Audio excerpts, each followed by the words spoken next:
much, because what you've been experiencing outside doesn't seem to be worthy of all the hurrah that we're creating about the system. But the truth is, it is still some distance away from the coast, expected to move closer and then move across the island, and that means that the impacts are going to be significantly greater than you've already been experiencing. Flooding is expected, landslides are expected, storm surge is expected, and of course those strong winds we will not be able to escape, especially if you're in the path of this system and in the path close to the eye of the system. The rest of the island, I mentioned the Category 5 hurricane force winds that will be experienced over parts of St. Elizabeth and Westmoreland going into Trelawney, but we are expecting tropical storm force winds over the rest of the country. And so we all should be experiencing or looking out for the experience of tropical storm winds right across the island. Here we see on our picture some of the areas that are expected to be mostly inundated from storm surge that is also expected to come onshore. And this would be in those bays and inlets. In the area of Black River, we expect significant storm surge, although the center is now expected to be somewhat of Black River, so this might have to be updated slightly, but Black River will also experience storm surge. Storm surge could get as high as 13 feet. That's high. 13 feet is a couple of stories high. And so you need to be very much prepared for that kind of activity if you're in any of those bays or inlets along the coast of St. Elizabeth in particular, and even going into Clarendon. So those traditional areas of storm surge impact, like Portland Cottage, Rocky Point, those are areas that, because of the geography, we are expecting still to experience some amount of storm surge in those areas, although probably not as significant as we would have in St. Elizabeth along the coast. So anywhere, even along the coast of Manchester, parts of Alligator Pond and, Treasure Beach area should also be looking out for that kind of activity, and going eastward as far as parts of St. Catherine. And that is basically the presentation at this time. I'm sure you'll have some questions that will bring out some more information later. Thank you. Thank you so much, Evan. You heard it.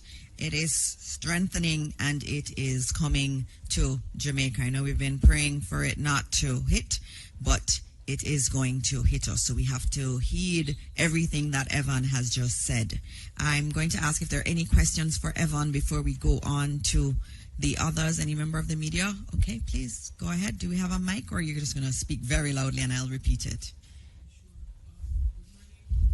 I think the mic is coming.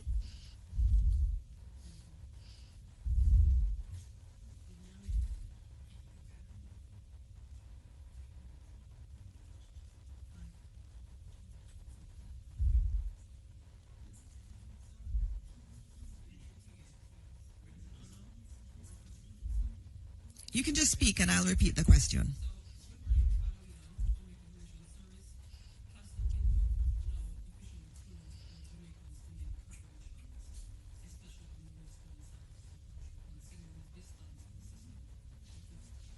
Okay, so the question was, has the window now closed for those who need to make preparations, especially on the western side of the island? We're very close. Thanks for the question, JIS.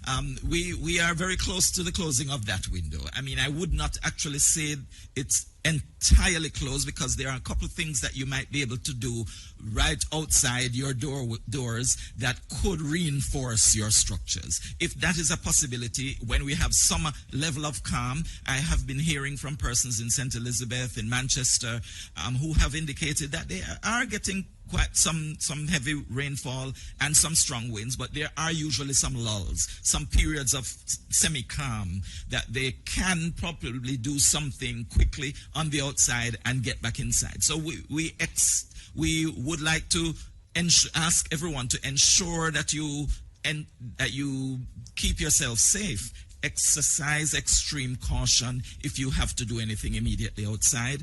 But of course, as the system moves any closer, we will start to experience the eye wall of the system moving onshore, and then the eye will make its impact. And we do expect that that will occur by midday today. So during the latter part of this morning, after 11 o'clock, I would say let's not take any chances on the outside. Let's make sure that we are on the inside, so as this system makes its way here, we're not destroyed ourselves. Apart from the structures outside, we have to make sure that we save our own lives. Thank you. Thank you very much, Evan. We're going to now move to Minister Darrell Vaz, who is our Minister of Energy, Telecoms and Transportation.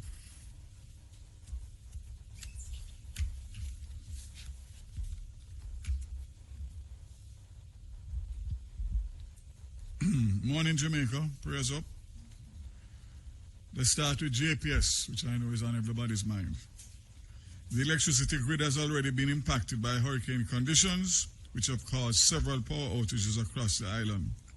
Several generation units, critical high voltage substations, transmission and distribution lines across the island have been forced out of service by the hurricane force winds and lightning. As a result, approximately 240,000 or 35% of JPS customers are without power. That's out of a possible 700,000. Mainly in the parishes of St. Elizabeth, Manchester, St. James, and Hanover. The status, generation, there is adequate firm generation online to serve our customers. No renewables are available. As I said before, customers impacted, more than 75% of the customers in St. Elizabeth, Manchester, Hanover, and St. James are affected without electricity. The least impacted parishes, with less than 10% of customers impacted, St. Thomas, Kingston, and St. Andrew, and St. Catherine. The majority of hospitals continue to be supplied with JPS power, except those in Manchester and St. Elizabeth, such as Black River, Mandeville, and Percy Junior Hospital. But I can confirm that they are operating on standby power, generator power. There is no plan at this point to shut down the grid. JPS crews continue to respond and restore critical facilities and customers where it is safe to do so. In the meantime, JPS is reminding customers to stay safe and take precautions to protect life and property. And most importantly, stay tuned to official channels of information, which include government and JPS, for further updates. As it relates to our telcos, I'll start with Digicel. 26% of mobile network is offline, predominantly due to the widespread loss of power. There's a further 209 sites running on generators and 9 on batteries. For our fiber-to-home customers, we are seeing 20% customers offline due to no power in their homes.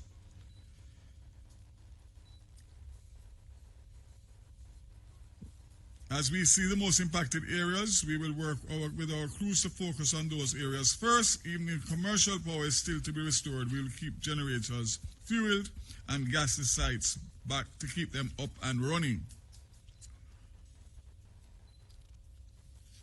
They are also confirming that also in aid in recovery, we are working with the SMA to increase our spectrum bandwidth channels, as we know from our experience from Hurricane Beryl that the mobile infrastructure will be recovered much quicker than the fixed. So just to indicate that I, this morning at 3 o'clock, signed licenses for additional spectrum for Flow, Liberty Caribbean, and I'm awaiting Digicel to give them the same. For Flow, I'm happy to say that Liberty Caribbean operators of Flow, Jamaica, and Liberty Business is committed to playing its part for Jamaica to recover quickly from the inevitable damage following the passage of Hurricane Melissa. Again, with the spectrum that they have received, they will be bringing and new innovation, mobile connectivity via satellite, and facilitates SMS and text messages to areas affected in the aftermath of the storm. So this partnership promises to seamlessly enable 4G LTE mobile customers to send texts to their family and friends, even when the local network services may be interrupted. So that's huge, very huge. And this collaboration with Starlink reflects a deep commitment to the Caribbean and protecting Jamaica. So we look forward for that. And we also look forward for Digicel to do the same, which will give us a lot more ability to communicate and to recover as quickly as possible. This one is the big important one now, and that is the airports. Based on my consultations with PACAL and the Jamaica Civil Aviation Authority about the timeline for the Norman Manley International Airport to accommodate emergency relief flights after the passage of Hurricane Melissa, the assumption is that the system will leave Jamaica by the end of today, Tuesday, October 28th, and that the impact on the Norman Manley International Airport is not extensive. Both PACAL and JCA will use tomorrow, October 29th, to inspect and clean up the facility and restore the test equipment that have been decommissioned to accommodate flights.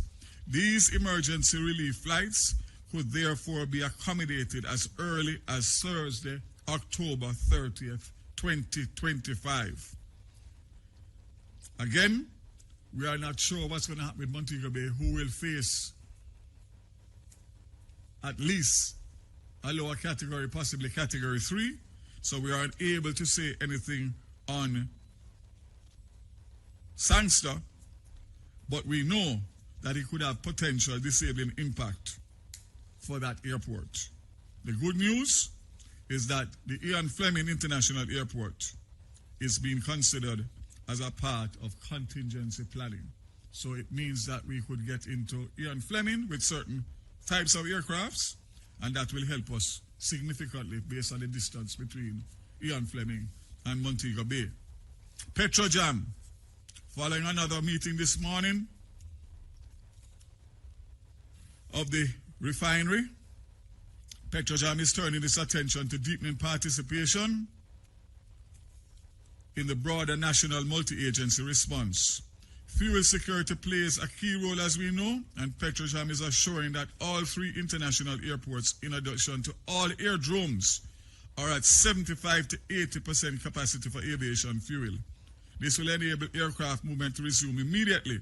In addition, Petrojam has 2 to 3 weeks supply of aviation fuel at its Kingston and Montego Bay storage facilities.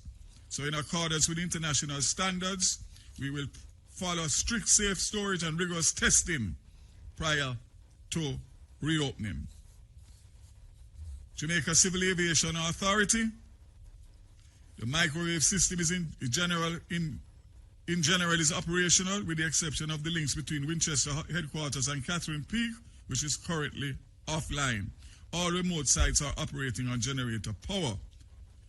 So this means that we will be able to accommodate relief flights, which the requests are coming in fast and furious. And as I said before, we spoke about Airports Authority. Finally, I'll just give an update on JUTC. And that was up to 9 o'clock last night, reporting 361 persons that were taken to shelters in several parishes. All road operations for JUTC ceased last night, with the exception of transport assistance being provided to essential services staff, such as hospital workers. JUTC's emergency standby teams remain in place at all depots. We will have some kind of disruption to some of the buses, because those buses that use CNG will not be able to be fueled immediately due to the fact that the plant has been decommissioned. But let me close by saying, once again, that government, as you have heard and will hear from Minister Mackenzie, we are dotting all the I's and crossing all the T's to make sure that we facilitate all that is required for the response that is going to come in relation to the rebuilding phase after this catastrophic hurricane.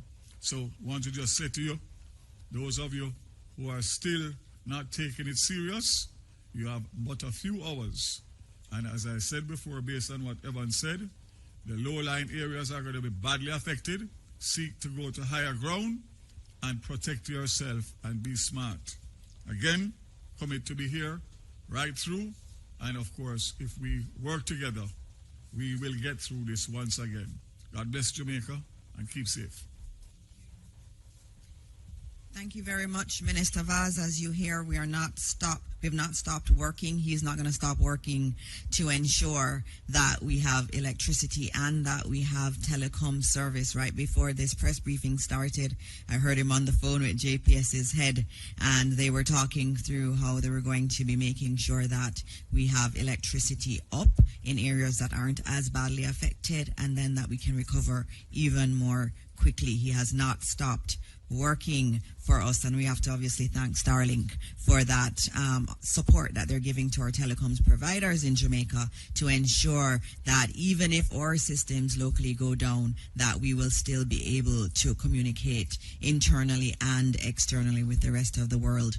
Also want to welcome the members of the media who are joining us from overseas. I know that the feed is going out also. We say good morning to you and good morning to all of your viewers out there too. Next up, we have Minister Desmond McKenzie, who is not just our Minister of Local Government and Community Development. He is the one that's coordinating the entire disaster response, wearing his hat as the Deputy Chair of our National Disaster Risk Council. The chair is the Prime Minister, who is very much behind the scenes coordinating all of this and calling all of us for updates. And so this morning you will hear directly from Minister McKenzie his updates on the entire disaster management framework.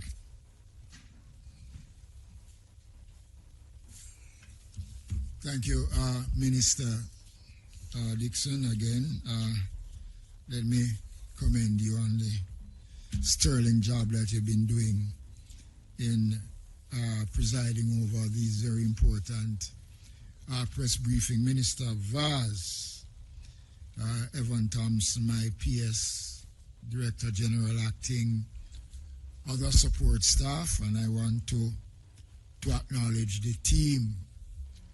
The Jamaica Fire Brigade and the GADF was very active last night, responding to a number of calls to assist residents in sections of the corporate area. I want to, first of all, give an update on the state of shelters. Again, I want to repeat that all of the 800 and odd shelters are open. The numbers that I have presently speak to, of the 800 shelters, 382 shelters are occupied so far, with a total of persons within these shelters of almost 6,000 persons. Just to give you a rundown of the numbers in Kingston and St. Andrews, there are 45 shelters which are open with 581 persons. In Clarendon, 39 shelters with a accommodation of over 865 in Clarendon. Westmoreland, 33 shelters open with over 500 persons. St. Mary, 27 shelters with over 500 persons. St. Catherine, 27 shelters, 394 persons. Portmore, 8 shelters, 74 persons. St. Thomas, 18 shelters, 609 persons. Manchester, 23, 135. St. Anne, I see here 18 shelters open, but 0. There seems to be no one in any shelters in St. Anne. We'll check on those numbers. And over 19 shelters are open with over 261 persons. St. James, 30 shelters, 209 persons. Trelawney, 10 shelters, 313 Portland 59 shelters, 541. St. Elizabeth 26 shelters, 289. Now, St. Elizabeth is of concern because I am understanding that we are getting calls before we came on here of persons in St. Elizabeth asking for transportation to be sent into various communities to transport persons out of those areas. As Minister Vaz have said, it is going to be difficult. I have given instructions to the APT director and to the team to advise the disaster coordinators and the members of parliament and the mayors wherever transportation is needed and they can get those transportation, they should do everything that is possible to provide the transportation to take the people out. But the system that we have had, as Minister Vaz said, those systems have been put on hold now because of the closeness of the system. So I would urge persons who can move to do so, and the mayors and the CEOs and the councillors and the members of parliament to do everything that is possible to assist those persons in moving. The impact of Melissa is being felt. Evan gave full details. We are having reports of widespread impact across several parishes which are seeing increased number of land slippage, flooding, fire, storm surge, and power outage. Roads in St. Thomas, Portland, and St. Catherine were blocked by fallen trees, poles, landslides, and most of these have been clear. And I want to make the point that the team that are on the road, the roving teams that have been pre-positioned, have been responding. Once the report is sent to the team, they are out there actually doing the work. So if you are in an area where there is blockage and fallen trees, you can send us the information, and once that is possible, we will send the team out. Minister Vaz, I see a report here, fire and GPS pole lines in certain sections. Storm surge affect Old Harbour Bay and other such communities. Caribbean Terrace is experiencing flooding, and I want to say that that is a community that I think we have to pay more attention to, because many years ago, when I was mayor, a section of Caribbean Terrace was devastated, and we are now seeing again based on the information that is coming, and I'm going to ask the team to do some more checking to see the extent of what is taking place in Caribbean Terrace. We are experiencing, as I said before, land slippage in many communities in Portland, St. Thomas, St. Elizabeth, St. Thomas, and many other communities are experiencing those challenges as I speak at this time. This is the last briefing that we'll be able to give as update, but I will spend 2 minutes again. God has been merciful because we've been talking about Melissa coming for almost a week. And still today, when we are expecting Melissa, there are still, as Evan have said, a small window of opportunity. Let us use it and use it wisely.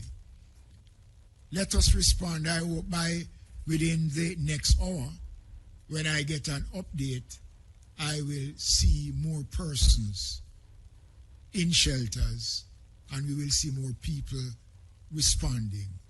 Jamaica, this is not the time to be brave. I've been saying for 1 week, don't bet against Melissa. It is a bet we can't win. I want to close because the reports is short, and we want persons to go to do what they can do for themselves, their families. And I want to thank all of you who have left their homes and have been spending time here, camping out, members of the media. Last night I walked and I interacted with them before I went to bed in my little corner. And, you know, it was commendable to see the media and other support staff leaving their families and things. And this is a commitment that we are making for the betterment of Jamaica. Already we have started, as I said from yesterday, to look at how we're going to map our recovery. We have to start to look at that. We can't wait until Melissa's come to start to say how we are going to prepare ourselves for the recovery. We have started to do that in the meetings that we have been having. But I want to thank the team. And I know that Jamaicans are grateful. And we are all praying for the best outcome. So as I said before, whatever windows are available, I am asking those, especially in St. Elizabeth and those areas, who can move to do so at this time. Thank you. Thank you, Minister Mackenzie. I just wanted to note, given that we have a lot of our members of the diaspora on, you've been asking a lot about how you can support Jamaica. Just noting that I'm very, very pleased this morning to announce the launch of our Support Jamaica website. It is supportjamaica.gov.jm. We've already been made aware of some nefarious individuals trying to collect money on behalf of Jamaica. We remind you that this will be the official site. If it doesn't have .gov.jm, it is not legitimate. It's not an official Government of Jamaica site. And so it will be supportjamaica.gov.jm, and it will be our online platform developed by the Government of Jamaica to mobilize support, to channel relief and coordinate recovery efforts in the wake of Hurricane Melissa. In it, you're going to have a donate now page where you can donate using your credit or debit cards, and you will also be able to give pledges. You also have all the information on ODPEM's bank accounts. If you want to do a bank transfer, you can do so there.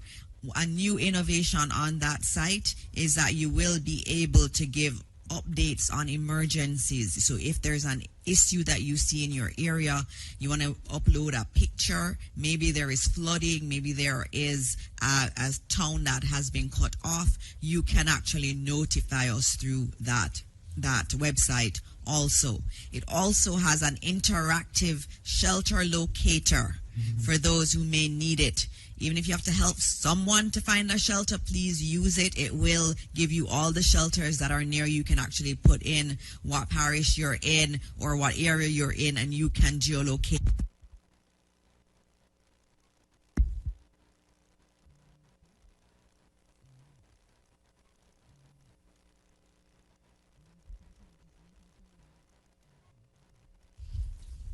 Thank you. Thank you, Tony. All right. We had a quick power outage, but we are back up here. Just noting again that you can find shelters. They are on that site, supportjamaica.gov.jm. And so it is all about mobilizing resources. So it's a resource for those locally and also for those in the diaspora and anywhere in the world that wants to give support to Jamaica. Again, the website is supportjamaica.gov.jm, and it was created overnight, updated in basically a day. The developers spent a day working on it, and we want to thank them. And it was donated to us by Amber Group in consultation with other members of the team and other private sector partners. We are going to be opening up now for questions from the media. I know I already have one question that I need to treat with, which has to do with tourists. How many tourists are here on the island? The number I have from the Ministry of Tourism is 25,000. They issued a press release yesterday, and they noted that they are coordinating with all of the hotels. There's no need to worry. The Ministry of Tourism has its center that is in constant communication with all of the hotels, has been providing support, and so we are keeping those tourists as safe as we possibly can. And so I open up for questions. Zara, you're first. Good morning, everybody. Zara Byrne, representing Reuters today. I would like to know, please, I realize that it is still early to talk about this, but I'm just curious if it is that, there could be any kind of comment about, search and rescue preparation. If there could be any kind of comment about if it is that you are in this hurricane and your shelter is compromised. Is there any advice on, I don't know if ODPIM can give any advice on safe rooms to go to, just any practical advice to residents who may be in this hurricane and in very perilous situations during and post? Thank you for that question, and we're going to get you an answer. Let me say that the Jamaica Defence Force and the Jamaica Constabulary Force are members of the National Disaster Committee, and they sit in the command center during the operation. So any request that comes in for search and rescue will be undertaken by the Jamaica Defence Force along with the Jamaica Fire Brigade, because they are a part of the national response team, and they are present, and we have equipments that are pre-positioned prior to the passage of Melissa that will be able to respond. So in a nutshell, yes, we are in a position to respond, and once the request comes in, the team will be ready to go. We have boats, helicopters, you name it. The government has equipped the Jamaica Defence Force, especially with a number of helicopters. The Jamaica Fire Brigade have a number of boats that can be used on land and can be used at sea for rescue operation and search operation. Minister, I think there were some questions around tips, I think, between you and Mr. Thompson in terms of tips for persons. I know you're an expert in this area. Thank you, Minister. Very difficult in terms of tips for Category 5, but nonetheless, I think one of the things that we have to do is to ensure that, as was said before, that we are doing most of the preparation going in. In terms of tips, we have always said that person should try as best as possible to bring a lot of stuff already outside, inside. We don't want a lot of stuff that you have loose stuff outside, especially, Minister spoke it about construction sites. A lot of those things can be used as missile in the system, so you try to bring a lot of those in as best as possible, try to secure your animals. If you're inside, you stay in between walls that are not close to to your outer walls in terms of your structures, because if your structure is not sound enough, those will go. A little bit better, I think, for persons who have multi-story facility. If your roof goes, you can go on the lower part of your lower part of your building. Search and rescue component, the Minister said it before. The teams are out there, but what we are saying in terms of tips as well, which was said before, and I will enforce it again, get into the shelters, because in terms of search and rescue, we can't do search and rescue in the heights of a system. Persons need to get away from the coastline, away from low-lying areas that are prone to flooding, and ensure that you are in safe, elevated areas to ensure that you are safe from all the dangers of coastal waters and riverine waters. And as best as possible, ensure that on the inside of your property, you're staying in between double walls. So if your outer wall goes, you're a little bit protected, and stay downstairs if you have a multi-story facility. Thank you. Okay, thank you, Mr. Thompson. Thank you, Minister Mackenzie. I think we're going to go to nationwide news now. Yes. Good morning, everyone. Mahiri Stewart, Nationwide News. Question for Minister Vaz. You oversee the energy, telecoms, and transport portfolio. Have you been receiving any reports of vandalism in any of those three sectors? Thank God, nothing so far, and I hope it remains that way. Nothing so far. All right, Television Jamaica. Yes, Minister Vaz, Andrew Chisholm from TVJ. Quickly checking on the JUTC buses. I think you mentioned that the CNG plant has been decommissioned, so I'm thinking that 60 or so about of the 93 buses that came in operate on CNG.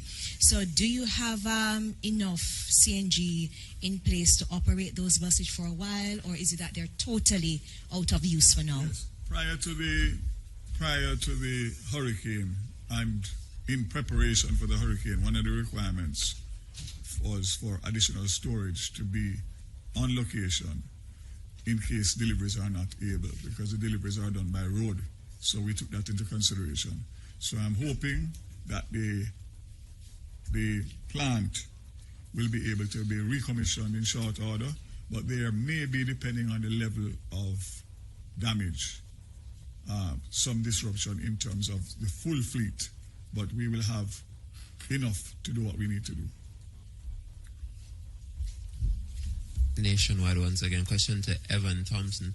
We know the effects that we're expecting in terms of the hurricane force winds and the tropical storm force winds on the outer side of Melissa, but in terms of the eye, because that's obviously going to pass through the country as well, what kind of conditions can persons expect during the eye of the hurricane? I know things are kind of calm now in certain areas. Are those persons within the eye supposed to expect similar conditions? Thanks. That's a very good question, Mahiri. It's important for us to understand what happens when the eye is expected to move across your area. First of all, the eye itself is a calm area in the center of the storm. So as that moves over, it will appear as if it's all done. It will be a clearing. There will be very little cloud cover. There will be very little wind. And so it will feel as though the storm has passed. And it's a good feeling. And so a number of persons would want to take the opportunity to get some quick repairs done, especially since the eye extends a few miles actually in diameter. So, it would take a little while to pass over you, and you could have some time of break. But before the eye gets to you, you would have passed through one of the most intense parts of this hurricane. It means that you will experience wind speeds that are approaching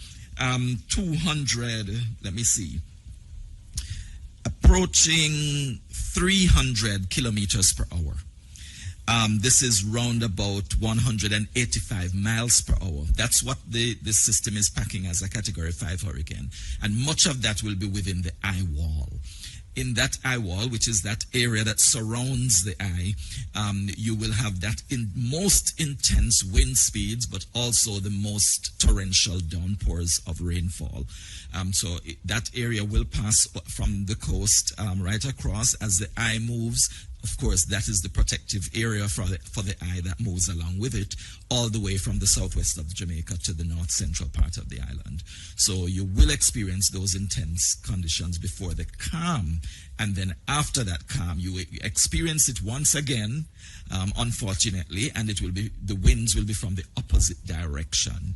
So if it was coming to you from the east, it will now come to you from the west after the eye. If it was from the north, it will come from the south after the eye passes. It's always from the opposite direction after the eye passes, and you have to prepare yourself for that.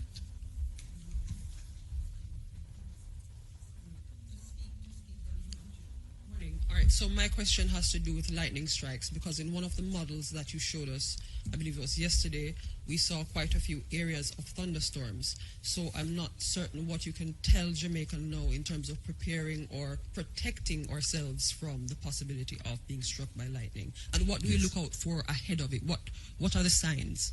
Yes, lightning frequently occurs during the thunderstorms. Of course, it does occur during thunderstorms. And thunderstorms will be part of that intense area of the shower activity. We don't expect anyone to be outside, really. So that should, of course, protect you from the lightning strikes to a large extent. Of course, there will be some impact. It will affect electricity supply. It could also be the cause of fires. And so it's important that that is also monitored. I'm sure the fire brigade is alert to that, that there could be fires that are generated because of the lightning strike. So that is one of those hazards that actually accompanies hurricanes as well. We don't talk much about tornadoes either, but actually we do have small tornadoes that develop in hurricanes, and that is something that people need to also be aware of. Whenever hurricanes move over, generally you have those smaller scale cyclonic events that are tornadic. Well, tornadoes develop within these systems, and that could also be a source of danger for residents as the system passes over. They don't last very long for our area, but they are a real possibility. Not just a possibility, they actually occur and have occurred in Jamaica in the past. Possible for particular parishes more so than others, considering where this system is projected to travel? I believe in most cases when you have those events, it would be in the lower lands, in the flatter lands, and not so much in the hilly terrain. However, we should be prepared. I mean, in the larger scale of things, we're dealing with a hurricane with huge winds, massive winds, but at the same time, you could have the resultant effect of additional with the smaller scale events taking place within it. Thank you. Another quick question to Mr. Mackenzie. You were clear, Mr. Thompson. Thank you. Very quickly, Minister, you mentioned that the JDF and JCF were responding to calls in the corporate area. Just trying to get some details on that. Is it that persons were now evacuating or any flooding or anything? No, not anything major. Just assistance that was required of them, and they have responded as they would normally do. Because remember now, the command center carries every critical area of government that forms a part of our disaster response mechanism. So once the information is fed into the command center, we will go out to see what is required in terms of why a request was made.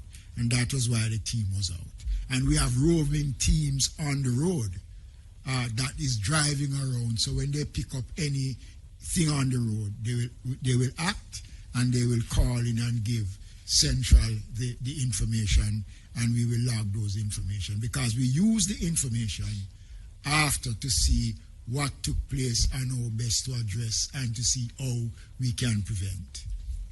Yes. And question from Nationwide: Have you been updated in terms of the readiness and the preparation for places such as prisons, children's homes, and homes for old persons? Well, as I said before, the security forces sit on the national committee. So everything security-wise, and we don't discuss the security aspects of the prisons and the operations of the police and the military, because that is confined, and you know why that has to be confined. The Ministry of Labor and Social Security, we work with all the ministries are involved. So children homes and the infirmaries and everything is taken care of in the general scheme of things and planning. And inspections are done to these facilities to ensure that they are up to standard.